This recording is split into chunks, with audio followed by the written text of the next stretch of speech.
Jangan lupa subscribe YouTube channel Metro TV News dan jangan lupa nyalakan notifikasinya. Pemirsa, urusan negosiasi hutang PT Garuda Indonesia sebesar 70 triliun rupiah masih saja menggantung. Beberapa opsi telah dilontarkan, namun pro kontra antara pemerintah, manajemen, karyawan, dan publik masih terjadi. Lalu seperti apa pengelolaan keuangan Garuda hingga menimbulkan hutang hingga sebesar 70 triliun rupiah? Apakah ini miscalculate atau ada aroma korupsi yang melembaga? Kemudian apa jalan yang terbaik untuk PT Garuda Indonesia? Telah hadir bersama kami Toto Pranoto, pengamat BUMN. Selamat pagi Pak Toto, salam sehat. Selamat pagi Eva, salam sehat. Iya Pak Toto, Kementerian BUMN ini mencatat total hutang Garuda membengkak dari 20 triliun rupiah menjadi 70 triliun rupiah. Apa yang membuat utang Garuda ini begitu fantastis Pak Toto? Apakah ini karena miskalkulasi atau terindikasi adanya korupsi? Ya, ini memang agak dilematis ya. Kalau melihat posisi hutang Garuda yang besar seperti itu, sebetulnya ini adalah kombinasi dari beberapa sebab sebelumnya ya. Tentu adalah pertama sisi kaitan dengan pengelolaan cost structures yang tidak terlalu bagus pada periode-periode sebelumnya ya. Sudah diketahui secara publik, secara umum, bahwa misalnya mereka punya struktur biaya untuk leasing pesawat itu memang terlalu mahal misalnya begitu ya. Lalu kedua juga mereka memiliki armada fleet yang terlalu beragam sehingga juga biaya maintenance-nya misalnya ya menjadi relatif lebih mahal dibandingkan armada yang memiliki jumlah armada yang tidak terlalu beragam misalnya. Dan juga kemudian bagaimana mereka melakukan operasi di mana kemudian rute-rute long distance internasional yang load factors-nya rendah begitu ya, membuat juga cukup banyak kerugian gitu ya. Sementara rute-rute regional pasarnya lebih gemuk, mungkin juga mereka lebih kekurangan pesawat. Ya, itu hal-hal di masa lalu yang kemudian menyebabkan timbulnya tekanan kerugian. Ya. Dan jangan lupa bahwa kemudian setelah itu dalam hampir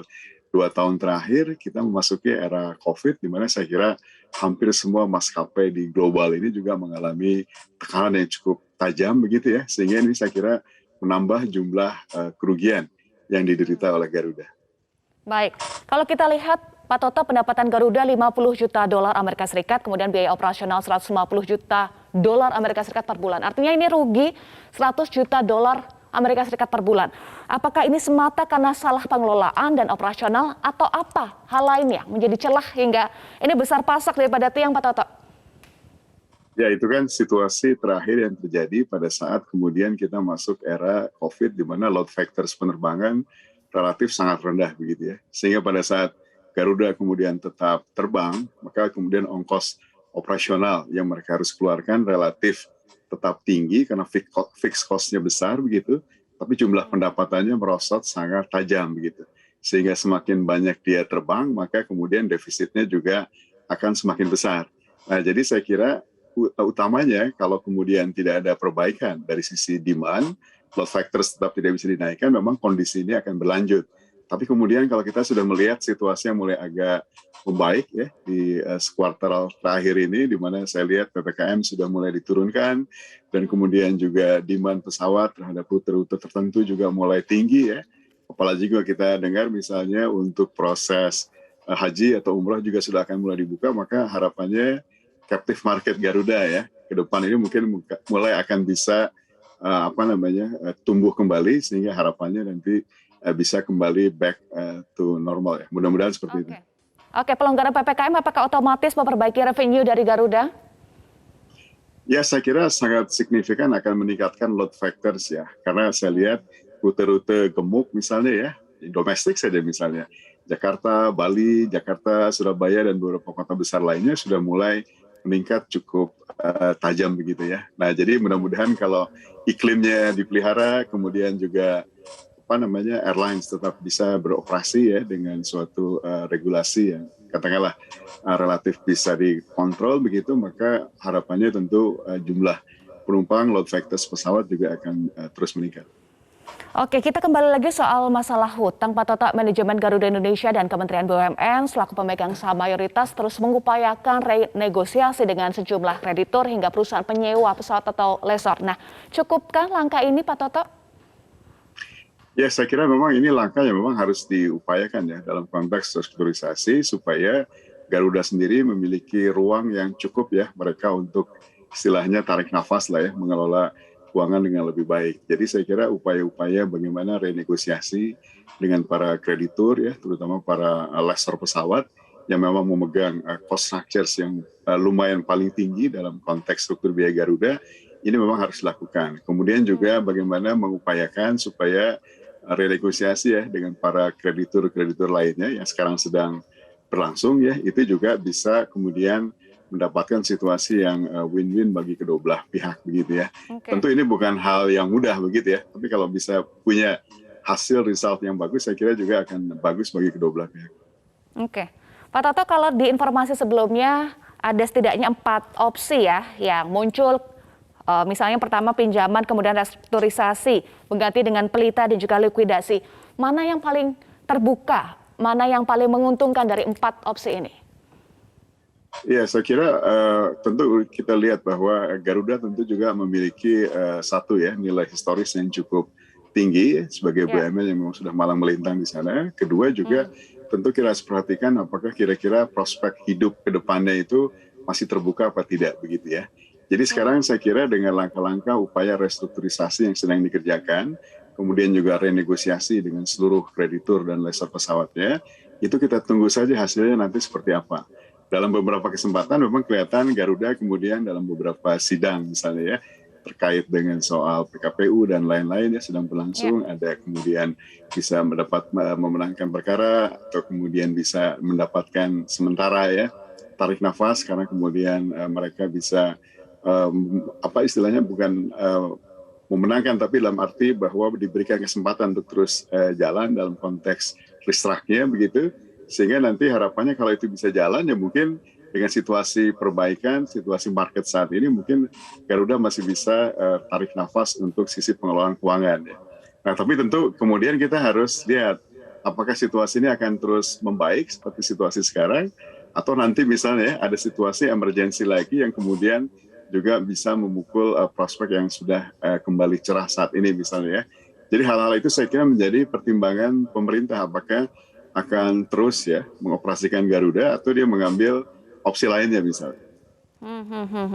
Oke, dari tadi kita bicara soal pengelolaan, kemudian opsi-opsi yang muncul. Bagaimana dengan internal, perbaikan internal? Apakah perlu juga SDM-nya diganti misalnya Pak Toto?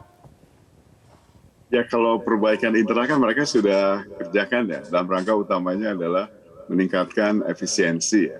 Mulai dari tadi misalnya menurunkan jumlah pesawat yang mereka operasikan ya. Kemudian juga mereka melakukan efisiensi dari sisi misalnya pengelolaan SDM gitu ya. Jadi sudah cukup banyak sebetulnya. Mereka melepas pegawai juga dan efisiensi di berbagai sektor lainnya. Tapi saya kira ini kan nanti ada batasnya begitu ya. Sehingga tidak bisa terus-menerus melakukan efisiensi seperti ini. Nah, jadi menurut saya sih ke depan melakukan kapitalisasi peluang-peluang yang bisa terus ditingkatkan ya untuk memperbaiki struktur keuangan Garudanya. Oke, statement terakhir dari Wakil Menteri BUMN 2 Kartiko Wirjoatmojo, Pak Tiko, ini menyebut kepailitan Garuda Indonesia akan dilakukan bila restrukturisasi tidak berjalan mulus alias gagal. Nah, tanggapan Anda, Pak Toto, soal opsi ini? Ya, saya kira itu sudah menjadi opsi yang paling akhir ya. Tentu saat ini kan Garuda sedang berusaha fight ya dengan seluruh kreditur, terutama lessor juga untuk bisa berjuang. Jadi harapannya tentu angin segar ya, tanda petik ya, supaya ada semacam dukungan, support pemerintah sehingga posisi tawar Garuda begitu ya pada saat renegosiasi juga bisa lebih baik misalnya. Saya ambil contoh lah misalnya ya, Malaysian Airlines pada saat dia melakukan juga restruct ya dengan seluruh kreditur, maka kemudian ada statement dari pemerintah yang bilang bahwa mereka akan backup restruct-nya Malaysian Airlines sampai dengan 2025 misalnya ya. Jadi berita baik itu kemudian menjadikan hal yang bagus pada saat mereka melakukan renegosiasi dengan seluruh kreditur sehingga kreditur setuju dengan langkah-langkah opsi restruct yang akan dijalankan oleh Malaysian Airlines begitu ya. Karena ada berita tadi. Nah, jadi kalau sekarang misalnya Garuda sedang dalam proses renegosiasi dengan seluruh kreditur begitu misalnya, maka kalau ada berita-berita baik dukungan dari pemerintah juga mungkin akan membantu begitu ya. Tapi kalau misalnya nanti yang terjadi adalah lebih kepada banyak ketidakpastian, uncertainty mengenai Garuda, mungkin proses negosiasi Garuda dengan para kreditur akan menjadi lebih sulit begitu ya. Nah, saya kira hal-hal semacam ini harus diperhatikan begitu ya. Dan saya kira terakhir ya opsi pemerintah ya saya kira tergantung pada situasi akhir nanti posisi Garuda menjadi seperti apa begitu ya. Sehingga opsi misalnya tadi dibuat apakah akan memunculkan juga Pelita Air Service sebagai katakanlah maskapai alternatif, ya itu bisa saja dimunculkan ya. Tapi saya kira persoalan Garuda harus diselesaikan lebih dulu sebagai prioritas. Iya, menyelesaikan hutang itu yang menjadi prioritas ya. Kemudian muncul pertanyaan di publik, ini tuh 70 triliun masuk logika nggak sih Pak? Realistis nggak dibandingkan maskapai-maskapai lain yang terancam bangkrut? Ya, saya kira angkanya memang cukup besar, tapi jangan lupa bahwa hutang ini juga sebetulnya termasuk salah satunya ya adalah reklasifikasi sebagian items yang tadinya secara akuntansi ya, itu bisa dikategorikan sebagai operating cost, tapi kemudian sekarang dengan penerapan standar akuntansi baru, maka mereka harus akui itu sebagai hutang misalnya ya. Jadi gabungan antara memang operational cost yang memang merugi begitu, menyebabkan hutang juga adjustment dari sisi pencatatan ya, karena masalah akuntansi. Tapi hutang ini saya kira sih compare kepada beberapa maskapai lain sih saya kira memang hampir serupa lah ya, kalau kita lihat bagaimana Thai Airways atau Malaysian Airlines ya, dengan tingkat level hutang yang hampir serupa seperti itu. Oke. Tadi Anda sampaikan kalau soal pilot itu opsi terakhir, bagaimana dengan opsi untuk memberikan opsi Pelita Air Service sebagai penggantinya? Apakah ini bisa diambil langkahnya, memungkinkan untuk mengambil opsi ini?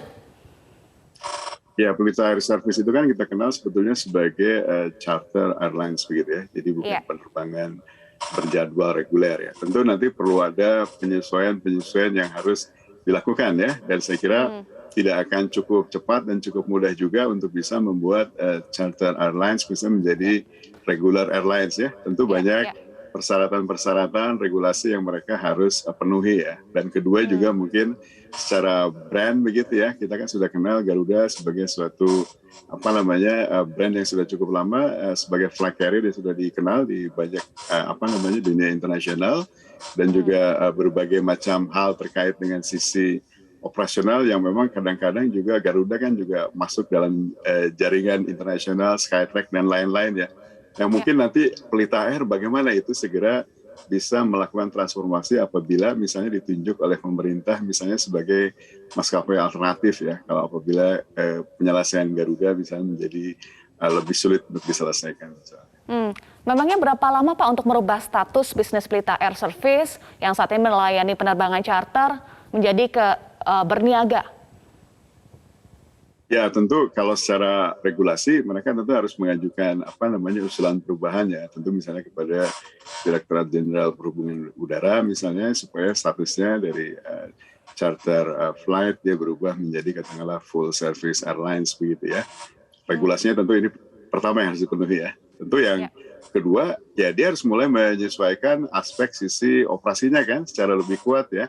Bagaimana dia mulai masuk misalnya ke penerbangan-penerbangan terkait dengan passengers yang lebih kuat. Bagaimana dia harus mengembangkan jaringan-jaringan network yang ada begitu ya di domestik maupun juga secara internasional begitu ya. Dan juga kemudian tentu adalah standar-standar layanan yang mereka harus ikuti diakui secara internasional misalnya. Nah ini kan tentu kan memerlukan waktu lah bagaimana mereka segera bisa beralih ya dari tadinya sebagai charter airlines menjadi regular airlines yang kategorinya pelayanannya full service seperti itu. Oke, tadi kita sudah bicara soal berbagai untung rugi dari berbagai opsi itu, kemudian Anda sampaikan juga saat ini sudah ada angin segar, Garuda bisa cukup bernafas karena ada perbaikan revenue. Tetapi tentu harus segera dilakukan perbaikan konkret, Pak. Apa saja langkah perbaikan konkret yang harus segera ditempuh oleh Garuda, Pak Toto?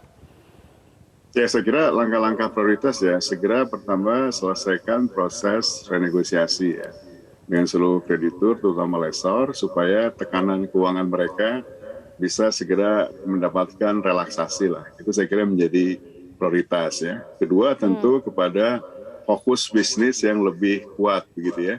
Jadi dia harus fokus pada rute-rute yang betul-betul memang bisa mengenerate ya pendapatan dan keuntungan yang cukup, dan dia menghindari meng-cut rute-rute yang dianggap tidak menguntungkan misalnya.